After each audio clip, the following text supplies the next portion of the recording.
कुंडलिनी जागृतीपूर्वीचं माझं जीवन आणि जागृतीनंतरचं जीवन यामधला फरक शब्दात सांगणं तसं कठीणच आहे, पण तरीही आज तो अनुभव तुमच्याशी मी शेअर करते. पूर्वी मनात सतत विचारायचे, ते विचार मनाला खूप अस्वस्थ करायचे, डिस्टर्ब करायचे. एक विचार संपतो तर लगेच दुसरा सुरू. मनावर विचारांचाच ताबा होता. पण कुंडलिनी जागृतीनंतर विचार अजूनही येतात, पण आता त्यांची पकड मनावर बसत नाही. विचार येतात आणि जातात, मी त्यांना पाहते, पण त्यामध्ये गुंतत नाही. आणि योग्य विचार वाटला तर मन आणि बुद्धी क्षणात योग्य निर्णय घेतात. जास्त विचार नाही, जास्त गोंधळ नाही, आतून एक स्पष्टता असते. पूर्वी मन खूप अशांत असायचं आणि आज आतून खूप शांत आहे. इतकी शांतता की जी हजारो लाखो रुपये खर्च करून कुठेही फिरायला जाऊन मिळणार नाही अशी.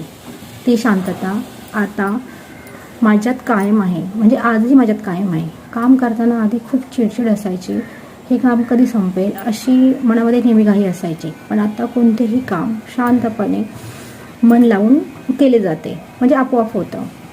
आज प्रत्येक कार्य करताना एक भाव असतो, हे माझं काम नाही तर हे ईश्वरी कार्य आहे, मी फक्त एक माध्यम आहे.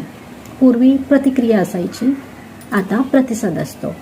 आधी राग होता, आता मौन आहे. आधी अपेक्षा होत्या, आता स्वीकार आहे. सगळ्यात मोठा बदल म्हणजे पूर्वी मन हे जीवन चालवत होतं आणि आता चेतना हे जीवन पाहत आहे. पूर्वी शांतता हवी होती, आता कळलं मीच ती शांतता आहे. ही अवस्था समजावून सांगता येत नाही, ती फक्त अनुभवता येते. जर तुम्हाला ही अशी अनुभूती येत असेल तर तुम्ही एकटे नाही आहात. आदिशक्ती सतत तुमच्याबरोबर आहे, असेच समजा. जय आदिशक्ती, जय शिवशक्ती.